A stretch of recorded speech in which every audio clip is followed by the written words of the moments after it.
Have a seat. Now that you're here. That's right. Okay, welcome everyone. I'm Mark Lewis. I'm the Literary Branch Chair. This is a special event today. We appreciate you coming out, featuring our fearless leader, whom you all know, but I have an introduction anyway, and since he handed it to me personally, I'd better read it. So, Len Klaif was born in 1948, grew up in Queens, New York. I think some other graduates of Bayshore High School? Bayside High School. Bayside. There's Carol, right? Yeah. We weirdly, there's like 6 of them. They were all within 2 years of each other in Ojai. We should have a special event for them. Right. You'll be back, and Carol will join us. Anyway, so Len went to undergrad in SUNY Buffalo, which will figure in today's story, and then he was off to get his JD at Iowa, which also will figure in the story. And then he started his career, as you will hear, defending one of the Attica defendants in the wake of the uprising. After all the things you'll hear about today, that he took a sabbatical, traveled as a stage parent with a son who was cast in the road company The King and I with Yul Brynner. Yul Brynner, by the way, used to hang around in Ojai in the 40s. He was one of those Krishnamurti guys. Worked at B. Dalton in Santa Monica. Received his massage therapist license after studying at the Institute of Psychostructural Balancing. This guy had to come to Ojai, and he did. In 1992, after getting his California bar, or passing the California bar, joined the Arts Center in 94 board, rather, became president in 95, was president for many years, came back and has been president again since 2019. And has been in 20 plays here. Most recently, he was Yertle the Turtle in Seussical the Musical. He says, and this is from Len, ran unsuccessfully for city council in Ojai 4 times, shows good sense of the Ojai citizenry. Married to Linda Harmon for 16 years, between us 5 kids and 8 grandchildren. Welcome, Len Klaif. Thank you. I would say it's nice to be here, but I'm pretty much always here. And it's always nice. But it really is nice to see all of you. Thank you all for coming out. If there's anybody watching on Facebook, welcome. And thank you for doing this, Mark. Oh, you bet. Well, thanks for doing it with us. Anyway, so Len, why don't you put us in the picture? I think most of us are familiar, at least to some extent, with Attica, but put us in the picture as to what happened and why, and then we'll shift to you, and then we'll bring the 2 stories together. The first thing, talking about everybody knows what happened. There was an article in the Ojai Valley News last week with my picture and a story about this afternoon. And I was in the post office, and one of the clerks said, I saw the story, and I already learned a lot, because I remember seeing the Al Pacino movie, Dog Day Afternoon, where he raises his fist and starts screaming, Attica, Attica, Attica. Now I know what he was talking about. Well, there's many paths into history, and that's one. I was a law student. I was just starting my senior year in Iowa when the Attica Rebellion took place. And I remember, along with millions of others watching on television, and then the state came in and shot everybody and put down the rebellion. And I in the book, Tom Wicker, who was was New York Times columnist and was one of the observers at Attica. The one part of the book that will stick with me forever is when he talks about how when the after the state took over the prison again, they announced that the guards had been killed, that their throats had been slashed by the inmates, that they'd been castrated and mutilated. And Tom Wicker said, and I believed it. And when the inmates claimed, no, that's not what happened, they were all killed by the state, I didn't believe it. And what happened was the state killed everybody. There is video that the state turned over to the defense. The one part of it that will stick with me is one of the guards up on the tower getting ready to shoot, and he's got his gun lined up, and he says, That's the ugliest nigger I've ever seen, and pulls the trigger. The state police were ordered by Governor Rockefeller after 4 days to retake the prison, and they killed 39 inmates and 10 guards. And as horrible and horrifying as that is, the torture that the 1,200 inmates had to undergo in the days that followed was even worse. They were all stripped naked. They were made to run gauntlets where the guards were lined up with their billy clubs. There was broken glass all over the yard, and they had to run through the broken glass. One of the most amazing people I met at Attica was Frank Big Black Smith, and he at the time, a lot of the inmates were taking Muslim names. He wasn't a Muslim, so he wasn't going to take a Muslim name, but he decided Frank Smith was his slave name. So he didn't want to be known as Frank Smith. He was big, and he was black. So he decided he was Big Black, and that's what he called himself, and that's what he insisted that people call him. And he was made to lie on the ground with a football under his neck, and told that if the football hit the ground, he was a dead nigger. And in the hours that followed, the police put their cigarettes out on him, beat him.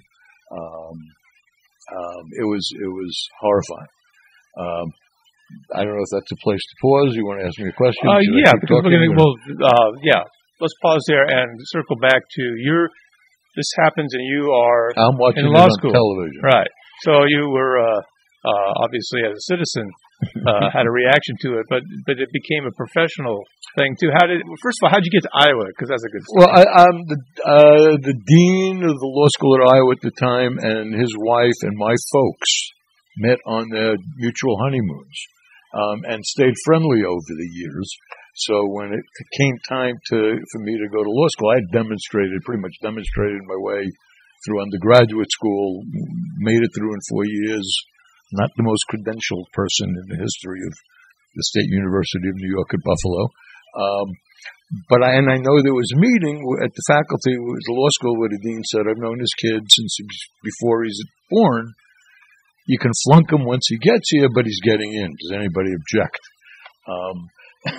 So that's how I got into the University of Iowa Law School. And I decided that I should go there to law school rather than stay in Buffalo, because I figured I really would have to study if I went to law school. And what else is there to do in Iowa except study? So that's how I got to Iowa. And I went back to Buffalo. My first wife was from Buffalo. We met when we were undergraduates there. I'd made a lot of friends and had contacts and got a job as staff counsel for the Buffalo chapter of the American Civil Liberties Union. I was the lowest paid member of my graduating class. But through contacts at the Civil Liberties Union and people that I knew in Buffalo, over the intervening, I graduated in May, studied for the bar exam for a couple of months, and started working at the Civil Liberties Union in September, and didn't get the results and get sworn in until February. So those intervening months, I was not quite a lawyer. But started hanging out with the defense. So what attracted you to law school to begin with? I mean, activism to begin with, or just two guys, Bruce Beyer and Bruce Klein, in 1968 took symbolic sanctuary at the Unitarian Church in Buffalo after refusing induction. According to Channel 7 Eyewitness News, they hid at the Unitarian Church on the corner of Elmwood and Ferry for 10 days until the FBI came in and arrested them and 7 other people, the Buffalo 9, two left lawyers from the time, Jerry Lefcourt and Michael Kennedy, represented them. Michael Kennedy was about 6'6", wore the most impeccable suits made Robert Redford look ugly, and he had this incredibly cool way of, as he'd stand up to address the court, of buttoning his suit coat. He never unbuttoned it, that you could see, but every time he'd stand up, he would button it. Jerry Lefcourt was about my height, dressed and slept in the same suit. And one day after court left court, Jerry was on the steps of the courthouse. The FBI agents had been on the stand lying all day. And Jerry said, "Pig after pig, lie after lie, I can't take it anymore." And at that point, I knew what I wanted to do with my life. So I knew what I was going to do anyway. I went to law school. I was going to be a criminal defense lawyer. I didn't envision Attica, but there was a whole lot of other political activities going on. People I knew and respected and liked and were being arrested for participating in anti-war demonstrations, civil rights stuff. So that's what I was going to do. And Attica was the perfect fit. And your first client. My so first how did client. that work? Before I got sworn in, I was helping with when there was an organization known as the Attica Brothers Legal Defense. Lawyers flew in from all over the country, law students, non-legal people, to help out. We had rented several houses scattered around Buffalo, where the volunteers could stay, and we'll get back to this at some point. The inmates who were being released because they finished serving their sentences, bail that was set for the Attica cases at a very, very low level, and we bailed everybody out. And the defendants stayed in Buffalo and participated in the defense. Mm-hmm. So there was a defense organization. And I joined it and was introduced to one of the defendants, and we got along fine. And the day after I got sworn in, I appeared in court in Buffalo, and the case has been, Attica's about 60 miles from Buffalo. The courthouse was way too tiny to handle that. Where was I? Anyhow, I was introduced to one of the defendants, a young man by the name of Rudy Moore. And we hit it off, and next day I went to the judge, and everybody agreed I should represent him. Interestingly, the Attica cases were won by the defendants on two separate dates. The first date was the original arraignment date in December of 1972, 15 months after the rebellion. The state indicted 62 defendants on 43 separate counts, and it was the state's intention to get to get everybody except the people they really cared about to plead guilty and exchange for lower sentences, and they'd testify against the guys they wanted. And every defendant, and there were. Among the defendants was one person who had been convicted of killing Malcolm X, and there were followers of Malcolm X among the defendants. There was one mafia guy that had killed a couple of cops, some guy from rural upstate New York, a white kid, whose mother said they told him that if he testified and cooperated, they wouldn't do anything to him, and now they got him in there with all those niggers. That was one of the defendants. And every one of the defendants at arraignment essentially said, when the judge said, "How do you plead and do you have a lawyer?"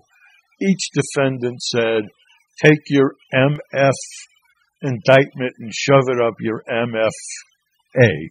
And, well, do you have a lawyer? Take your MFing lawyer and do the same thing with it. Or Bill Kunstler is my lawyer. And for those of you who don't remember the name, Bill Kunstler was probably the most famous radical lawyer of the 60s. So at that point, their plan of just appointing lawyers off the list in Buffalo who really didn't care went down a drain. The second critical date was in June of 1973. The cases had been transferred to Buffalo. They decided it was time to get this thing moving. So they scheduled 13 defendants a day, and we're going to go through all the cases, all the defendants, make sure everybody had a lawyer, and a trial date. Brought in the first defendant. We came in with motion papers stacked so high that in order to see the judge, we had to move around to the side of counsel table. And Don Jelinek, who is head of the Attica Brothers Legal Defense and spokesman in lieu of anybody else talking for all the defendants, just started talking. And we have a motion, Your Honor. And he'd talk for 20, 30 minutes, an hour. Judge would say, motion denied. He'd turn around, take a breath, and say, okay, how about this one? And he'd talk for another hour. And if he had to go to the bathroom, I'd get up and talk for a while, or somebody else. And at the end of the first day, they had not finished with the first defendant. So the old rope-a-dope defense strategy. Exactly. And one of the reasons it worked, besides really the solidarity of each of the defendants, who were being offered misdemeanor pleas at that point, just to get rid of the cases, and they all turned them down, was the Chicago 7 trial. And if you haven't seen the movie on Netflix, The Trial of Chicago 7, fabulous film. But one of the aspects of the Chicago 7 trial was the judge was Julius Hoffman, who was the nastiest, evilest, meanest, nastiest bully judge going.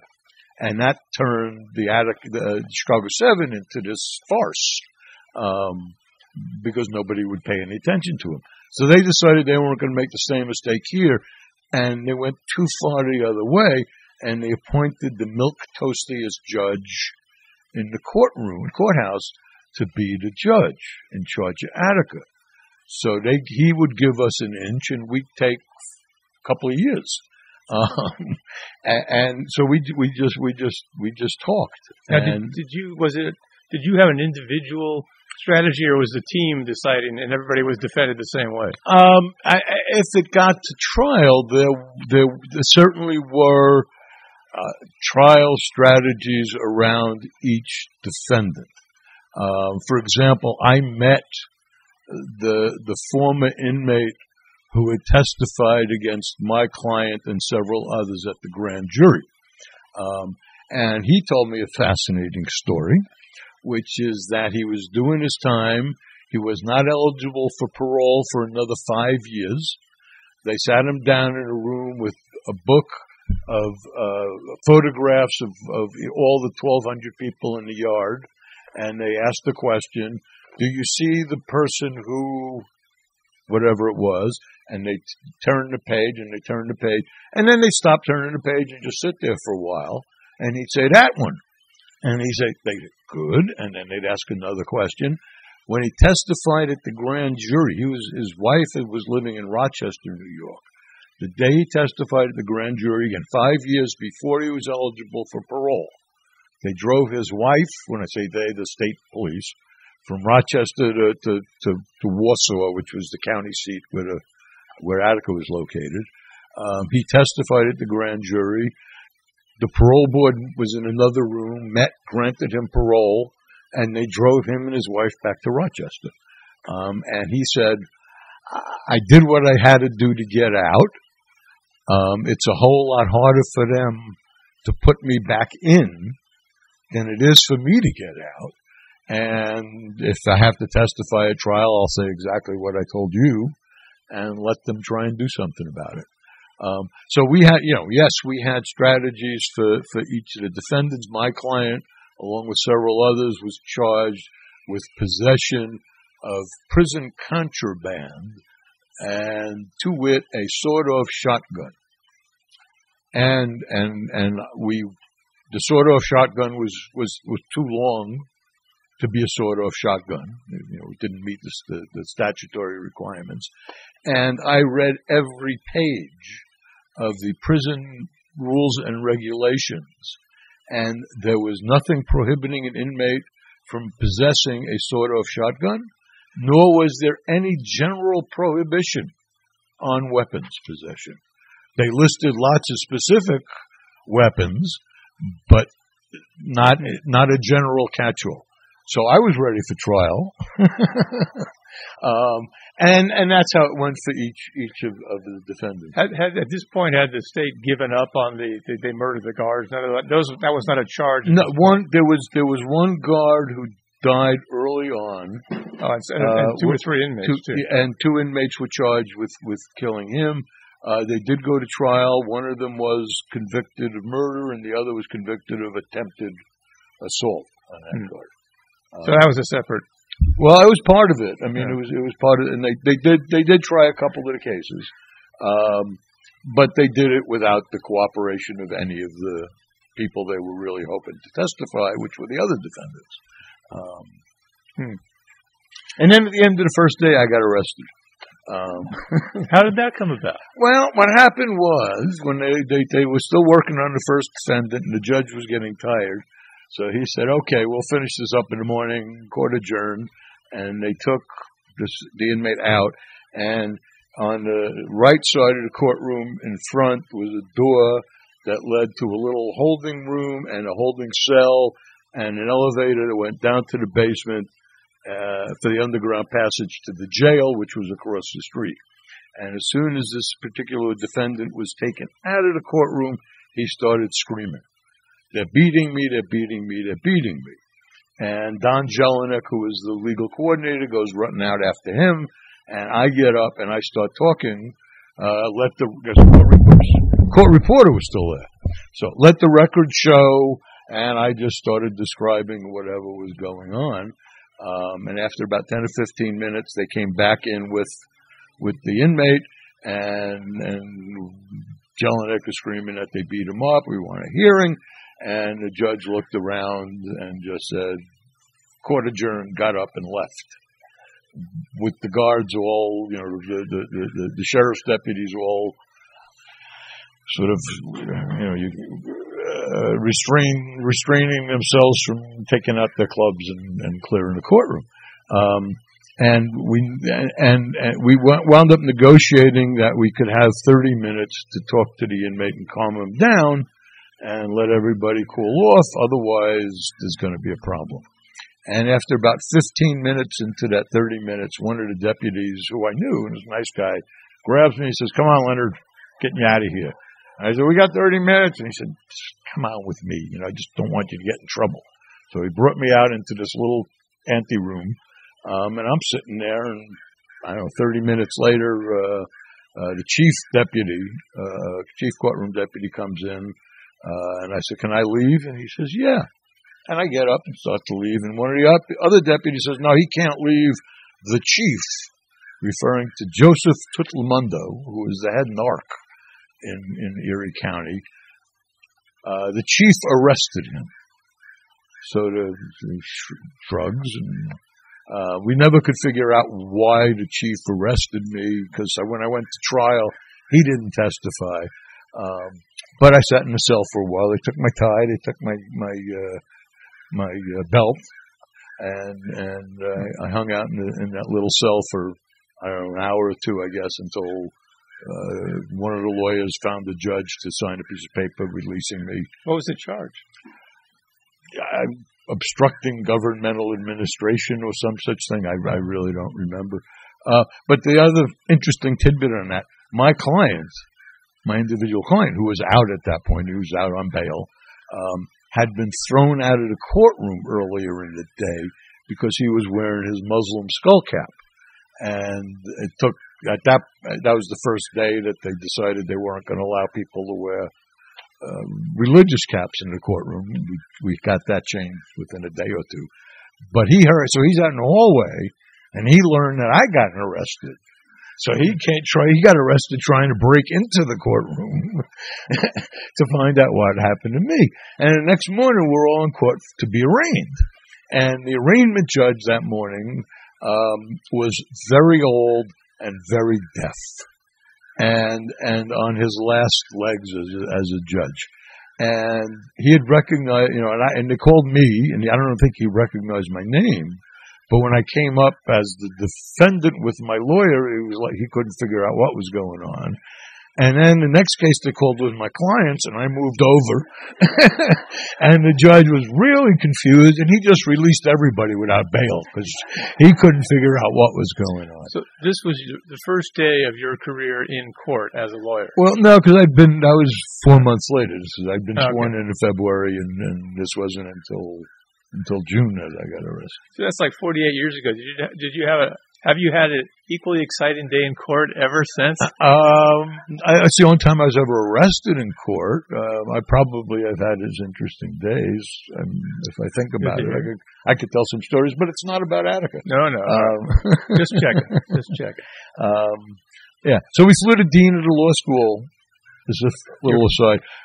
We flew to Dean at a law school in Iowa out to testify at my trial as a character witness. Because I'd known him forever, and he was the dean when I was there. And so we called him as a witness, and my lawyer questioned him, and the dean was talking about, basically I was a pain in the ass, but I knew where the line was. I knew how far I could go. And then the DA gets up to cross-examine him. And first question was, would you say Mr. Klaif is, and he wanted to say communist or radical or something, bad. And the best the guy could come up with, would you say he's an idealist? And the dean was a very cool looking guy, big shock of white hair, big bushy eyebrows, red socks that he only wore red socks. And he sits back in the chair and ponders for a minute. He says, yeah, I'd say so. But he's only 25. It would be kind of sad if he wasn't. Which still is one of the great answers that I've ever heard in the courtroom. So, and you, in fact, I was acquitted. Justice was done. It was really a dopey trial because nobody knew what I had done, And the guy who allegedly ordered my arrest, who was later convicted of taking bribes and sent to prison, never showed up. It was odd. It was odd. So ultimately what was the end of the case? All the cases. So anyhow, we basically just kept filing motions, and we'd file appeals. They did get to try a couple of the cases, as I said. And then in 1975, Hugh Carey, who was a Democrat, was elected as governor. Rockefeller had been a Republican, of course. And he appointed a commission, and the commission concluded that everything we were claiming about the unfairness of the prosecution was accurate. That the grand jury who indicted the defendants was comprised of neighbors and friends and an occasional cousin of the guards at Attica, that the guards had committed horrendous crimes and none of them were charged, and the governor granted pardons to all the defendants, ending the cases that didn't go to trial. That was the end of that. And he pardoned the two people who'd been convicted. Governor Carey. Hugh Carey. And he really didn't have any choice, because the grand jury was a joke.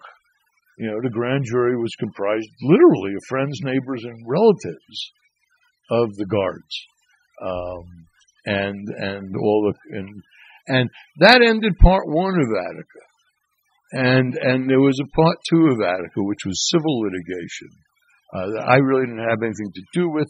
It's about a 10-page article written by Joe Heath, who was one of the attorneys who participated both in the criminal defense and the civil action that followed. And the inmates sued the guards, the state of New York, for what had happened to them afterwards.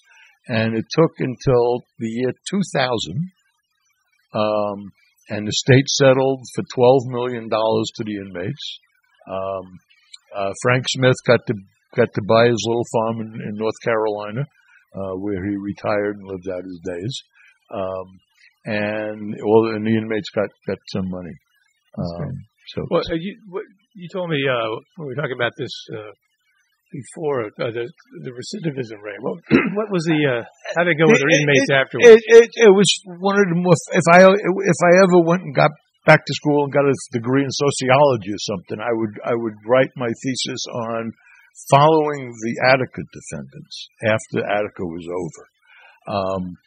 My particular client was institutionalized for the first time when he was 6.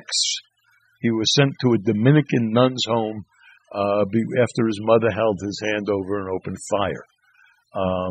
And from there, he went out to the streets and hit people over the head and robbed them and did this and did that.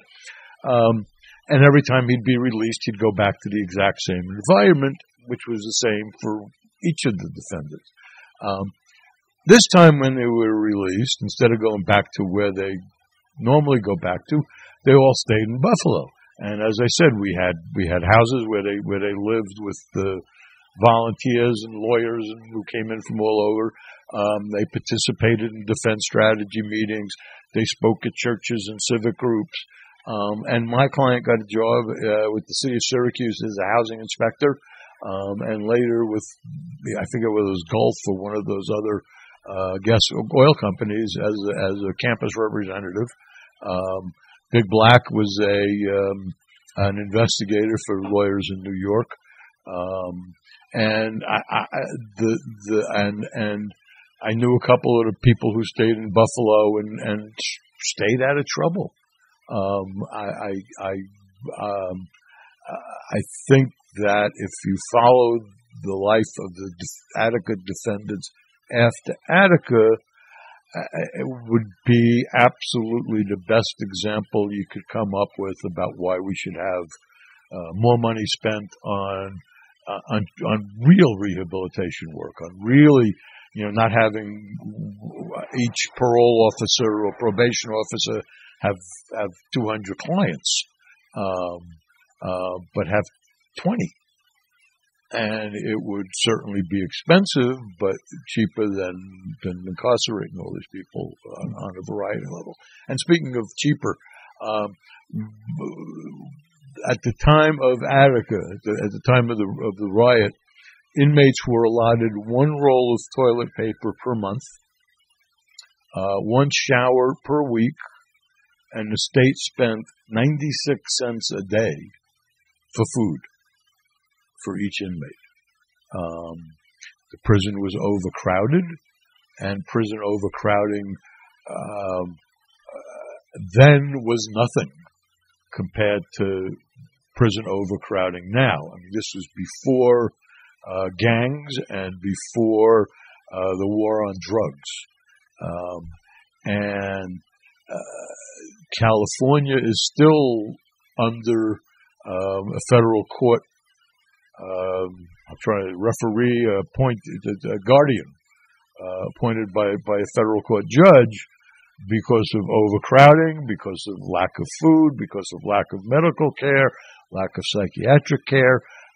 Since Attica, we've closed all the mental hospitals, and we put people who should be in mental hospitals in prison. And the trend has gone back a little bit in California, which was just horrendous. But it's still, Attica could be anywhere. The next Attica could be tomorrow at any prison anywhere in America. We don't treat the overwhelming majority of defendants as if they were human beings. Go into any courtroom, and I tried cases for 10 years. And it was my belief then, and it is my belief now, that if you have a halfway decent lawyer who cares and is not overwhelmed with too many cases, the system works. That jurors really want to do the right thing. But I could never work as a public defender because I don't know how I would live with myself having 200 clients whose cases I was supposed to know about, and whose defense I was supposed to prepare, and whose opening and closing arguments I was supposed to put together. I couldn't do it. And the other part of the thing about Attica that stays in my head is what we showed is that if the defendants don't cooperate, the system collapses. And that's true today, and why, at some point in some county in the United States, the inmates are going to figure that out, and all of them are going to say, I want a trial. And they'll try some of them, but I don't know what they're going to do with everybody else, because there's 12 courtrooms and 500 people in jail waiting for trial. You can't try them all. So the system depends on the cooperation of the inmates. Strange system. Speaking of the system, it's interesting if you think about it. Strange also, I suppose. Attica's 50 years ago, obviously, exactly, last month. I was saying Attica was 50 years ago, last month, exactly. 50 years of 1 month. And I was in high school at the time, but I remember it was apart from an outrage and a tragedy and all that, it was a scandal. It was considered a horrible thing, and that something was going to come of this. And eventually, of course, the particular prisoners were belatedly justice of some sort was done, and that they were not sent back to prison for the part and so forth, and eventually got some money. But again, my last memory of Attica, I suppose, before it drifted off into the past, was, terrible thing happened, and it was an outrage, and people, there was a sense that we would do something about it, and some sort of things were done about it. But meanwhile, after you wake up 50 years later, the whole mass incarceration thing happened after, not before, after. And now we're in a situation where it is in the forefront of, or certainly near the forefront of politics. And how did that happen after Attica? You touched a little before about the war on drugs. Gangs and the war on drugs is what did it, and again, the war on drugs, whether intentionally or not, I don't know. It was a war on people of color. There are poor, mostly poor white people. I went to law school in Iowa, worked in the legal aid office, and as part of the legal aid work, went to the Iowa State Men's Reformatory once a month to help the inmates out on any civil legal things they had. We didn't do criminal defense. We didn't represent them on the charges. But if they were being sued for divorce, we'd help them out. If they had a medical problem, we'd try and help them out. And being Iowa, the majority of the inmates were white. It was still disproportionate to the population, people of color, but mostly white people. Everybody there was poor. And so the war on drugs was a war on poor people and people of color. And just like the closing of the mental hospitals, and the use of jails and prisons to incarcerate the mentally ill, the war on drugs is essentially a horrifying comment on the failure of society to deal in a civilized, sane, rational way with the serious problem. And beyond that, I got no magical answer.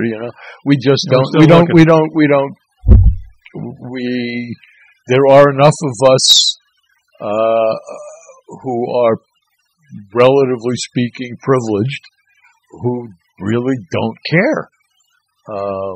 It's not our problem. It's not our kids going to prison for 30 years for possession of small and for. I had a guy who was sentenced to 25 to life under the 3 strikes law for a a piece of rock cocaine that was 0.03 grams.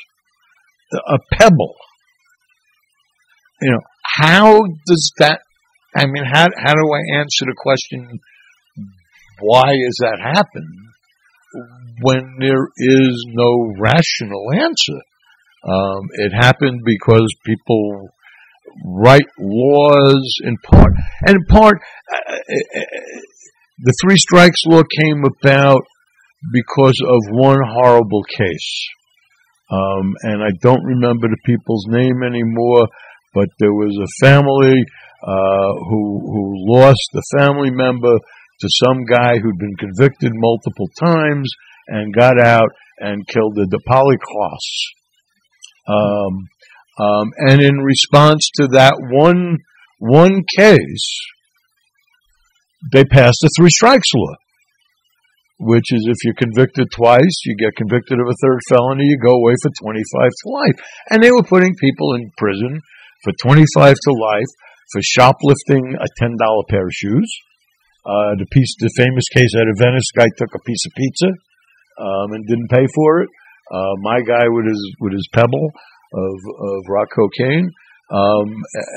And after O.J.'s was acquitted, there was a big movement that luckily didn't succeed. They were, everybody perceived that as the wrong verdict. And it may well have been, in terms of, it looks pretty clear that O.J. killed her. And to me, it looked pretty clear that the prosecution when talk about injustice, that the two prosecutors, and what was her name? Marsha Clark. And there was another guy, how they became rich and famous for losing the slam dunk case of the century. It still floors me. So, probably O.J. did it, and if they were more competent prosecutors and O.J. didn't have $29 million to put together the best defense team since Attica, he probably would have been convicted. But there were people talking about doing away with unanimous juries after O.J.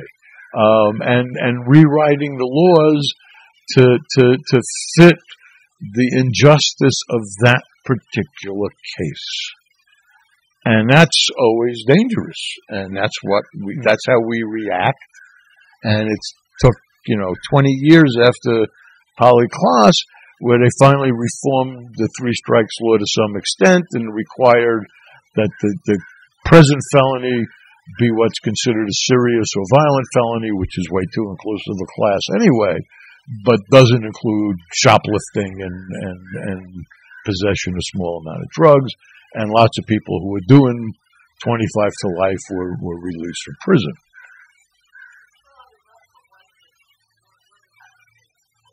Well, again, you have to have two. God, now let me think for a second. The two prior felony convictions have to be listed in the list of serious felonies and violent felonies. There are two separate lists in the penal code. The following are serious felonies, the following are violent felonies. The two priors have to be in either of those classes. The third felony now must also be in that class. So if your present felony is not a serious or violent felony, they just double the sentence as opposed to getting the 25 to life. But again, it took my guy with the drugs spent 15 years in prison under the three strikes law with that silly amount of crack cocaine.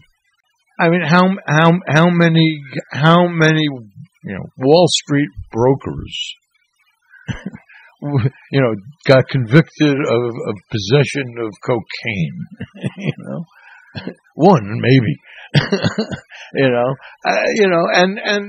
it just is the way it is, and why it is because, just that's America, that's part of America, Yeah.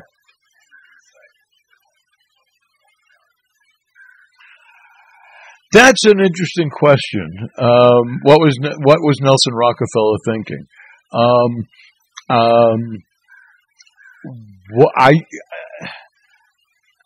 Tom Wicker talks about that a lot in his book, A Time to Die. And Wicker asks, nobody was being threatened, nobody was being hurt. Eventually, the inmates probably would have just given up. They would have negotiated some settlement. Nobody knows. He was asked some questions about it at the confirmation hearings when he was named vice president by Gerald Ford after Nixon left, and he basically didn't answer. My guess is that the people who were running the prisons were pressuring him. You got to end it. You got to end it. You got to end it, so it doesn't happen again. Otherwise, some other prison's going to go up, and that's the best answer. Why there was no supervision of the takeover? Why there was nobody there to prevent torture that took place of everybody else is another, perhaps even more damning question. I can in my head come up with, all right, we have to establish order here in the prison. We can't let this go on forever. We have to take it back. That doesn't sound foolish to me. It may not have been the right decision. There clearly were other decisions, but it doesn't strike me as foolish. That there was nobody there to prevent the torture that took place afterwards is a bigger question. And I don't know that anybody's ever asked Rockefeller that. Too late. Yeah. Since this is a literary press, we'll get right back to you. It's interesting. The books still come out, and I just read about one that I think recently came out, probably timed to the 50th. It was by the son of Sam Melville, and Melville was this like weatherman adjacent guy. I don't think he was into weathermen, but he was setting bombs up in New York City. They got arrested and sent him to Sing Sing, and he organizes a prison strike or something. And they said he was a 60s radical type and a white guy. And he winds up in Attica, and he was one of the apparently involved in the starting it, but he was one of the leaders of Attica, and he was assassinated. Killed in the wake of the guards, so it didn't take him to surrender. Yeah, he was assassinated. There were a couple of inmates who were leaders who they did not indict because they didn't want them anywhere near the courtroom. They were just the people that emerged as leaders after the rebellion were not necessarily the leaders before the rebellion, and there were a couple of guys who were they were too articulate. They just didn't want them in the courtroom. Jerry Rosenberg was one of them. He was the best jailhouse lawyer in the history of New York State. He'd file. He was so good that the federal judges, some of them would order the prison to allow him to come to court with his client, who was another inmate. I mean, he was good, and they didn't want him anywhere near the courtroom. Barkley, L.D. Barkley was another inmate leader who they didn't want anywhere near. And Melville, they killed. But Barkley too, right? Wasn't it? No, he didn't kill. Oh, it was one of them. The guy, the main spokesman. Yeah, wasn't he killed? Somebody who only had a couple of days left in his sentence before the riot went on. I'm not sure.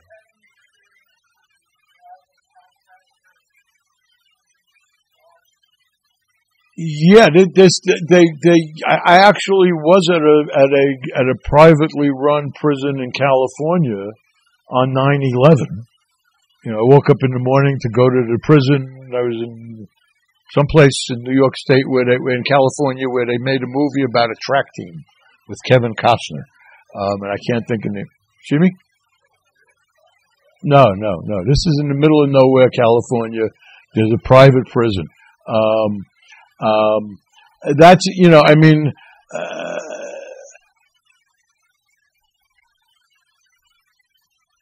warehousing people to make a profit is not a system designed to make sure that the people in the prison are treated fairly. I mean, it just is it's like, the privatization of the prisons, the privatization of our army, really. I mean, we had more contractors in the Middle East than we had soldiers.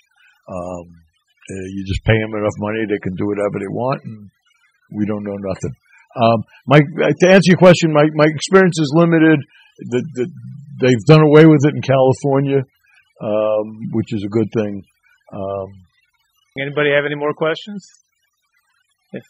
If not, well, Cam and Attica is still a prison, yes, sir. No. Cam?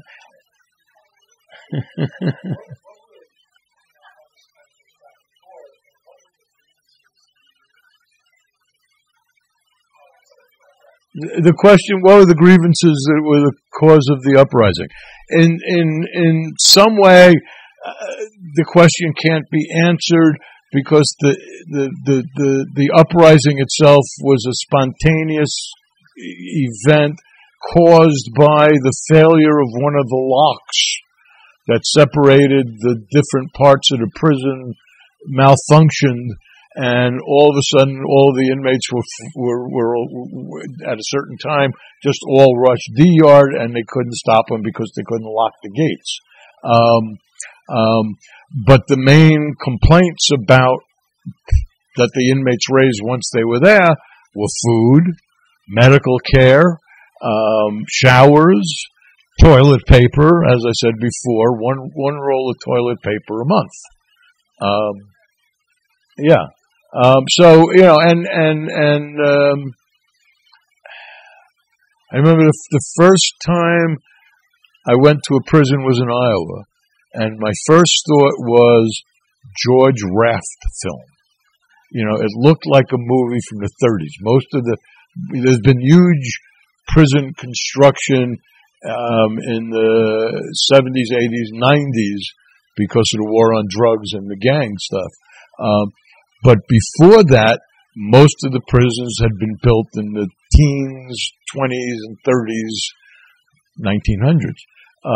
And they all look like George Raft movies. And 20,000 years in Sing Sing.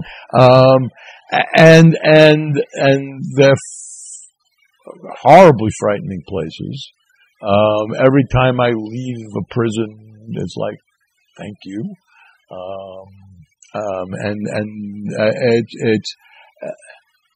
It's not human. It's not human what we do to people.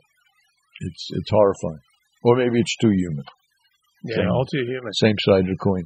Well, by the way, Len has some handouts. He mentioned the article. Anyone? Come on up afterwards. I've got a copy of A Time to Die, Time Worker's book, and a graphic novel written by Frank Big Black Smith, who's one of the defendants. So, anyway, everyone, thanks for coming, and thank you, Len. Thank you for being here. Appreciate it. Thank you at home if anybody's at home watching. That's right. And thank you, Steve Adams. Thanks, Steve Adams. Absolutely. For technical stuff.